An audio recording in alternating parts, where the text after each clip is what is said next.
세종의 영웅. 6.25 전쟁과 최연소 참모총장. 18일 오후 4시 세종의 열혈 애국 시민들 몇몇은 북앙면 북앙초등학교 교정에 있는 한 영웅의 흉상 앞에 모였습니다. 이 시대의 특징은 다 내 잘난 맛에 살기 때문에 존경할 자를 잘 존경하지 않습니다. 오직 이념의 스펙트럼에 따라 스타를 만들기도 하고 무너뜨리기도 합니다. 자신의 목숨과 안위를 버린 위대한 선열들이 없었더라면 지금 우리가 누리는 이 자유와 행복은 존재할 수가 없을 것입니다. 73주년 6.25를 맞아 세종의 영웅을 찾아 기념한다는 것은 후세로서 마땅히 해야 할 일일 것입니다. 6.25 전쟁 당시 크고 작은 전투가 수없이 많았는데 큰 전투마다 김종호 장군이 등장합니다. 김종호 장군은 2010년 6.25 전쟁 발발 60주년 당시 명예 오성 장군으로 임명하자는 움직임이 있을 정도로 세종이 낳은 영웅 중에 영웅입니다. 그만큼 김종호 장군은 6.25 전쟁 최고의 용장으로 평가받습니다. 특히 대형 전투의 현장에서 지휘관으로 가장 많은 전과를 세웠습니다. 전과를 세울 때마다 진급을 해 약관도 대기전 대장이 된 것입니다. 첫 번째 구국의 전과는 1950년 6월 25일이었습니다.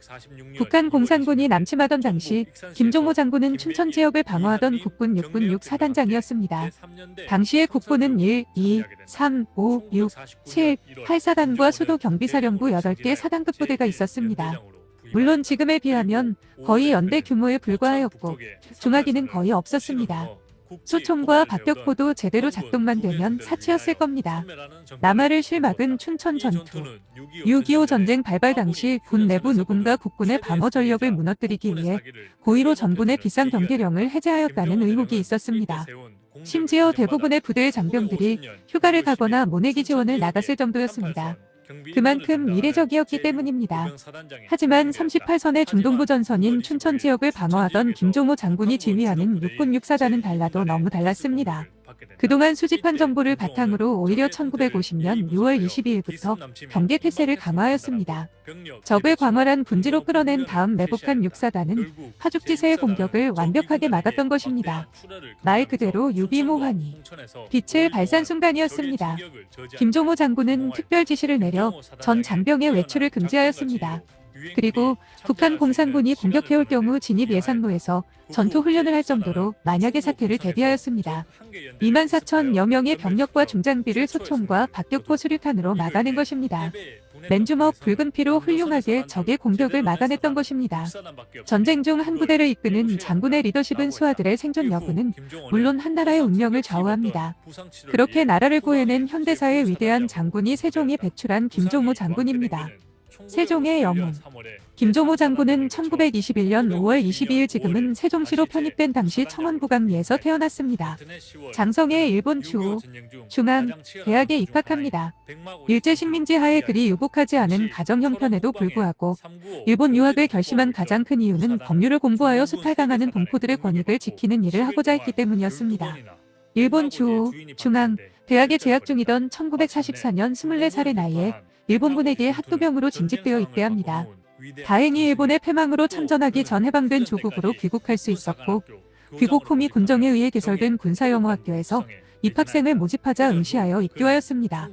1946년 1월 군사영어학교 졸업과 동시에 육군 참위, 소위 군번 만 30일, 로 임관한 후 6.25 전인 1949년 육군대령으로 진급하여 북한군 한대대를 유인 선멸한 사직리 전투 등 큰 전범을 세우며 뛰어난 군장으로서의 면모를 보여주기 시작합니다. 이후 6.25 전쟁을 불과 며칠 앞둔 1950년 6월 10일 29세의 국군 역사상 최연소의 나이로 제6사단장 보직을 맡게 됩니다. 제6사단장으로 보직한 후 불과 한 달이 되지 않은 시기에 일어난 6.25 전쟁 초기부터 전투 중 그가 보여준 남다른 혼술력으로 춘천 홍천 방면으로 공격해오는 북한 공산군의 진격을 실간이나 지연시켰고 공산군의 진공 계획에 큰 차질을 가져오게 했습니다. 작전상 후퇴 후 충청북도 음성에서 다시 반격을 가합니다. 북한 공산군 15사단 48연대를 기습하여 사살 1,000명, 포로 97명과 수많은 장비를 빼앗는 등 개전 이래 최대의 전과를 올렸던 것입니다. 북진 작전 중 부상으로 제9사단장으로 전보된 다음 육군본부 일반참모 비서장, 제1군단 참모장, 제3사단장 육군본부 인사국장 등 요직을 역임하였습니다. 백마고지의 영웅. 1952년 휴전회담에서 군사분 개선 획정 문제를 두고 막바지 줄다리기를 하고 있을 때 전방의 제9사단장으로 임명됩니다. 제9사단장으로 임명된 후 6.25 전쟁 중 가장 치열한 혈투로 유명한 백마고지 전투에서 중공군 정예 사단들과 백마고지를 두고 10일 동안 24번이나 계속된 뺏고 빼앗기는 혈전을 지휘하게 됩니다. 백마고지는 광활한 철원평야 일대와 서울로 통하는 국군의 주요 보급로로 요충지였습니다. 또한 특유한 위치적인 특징 때문에 아군이 백마고지를 점령한다 손치더라도 북쪽에서는 백마고지를 굽어보는 더 높은 고지들이 많아 전술상 크게 유리한 면이 없지만 만약 적군이 백마고지를 차지한다면 철원평야 일대의 전선을 모두 적에게 내주고 아군은 15km를 후퇴해야 했습니다. 이런 상황을 파악한 김종호 장군은 배수진을 치고 죽을 때까지 물러서지 않은 사전불퇴의 정신으로 제9사단 장병들과 함께 중공군에 맞서 치열한 전투를 벌입니다.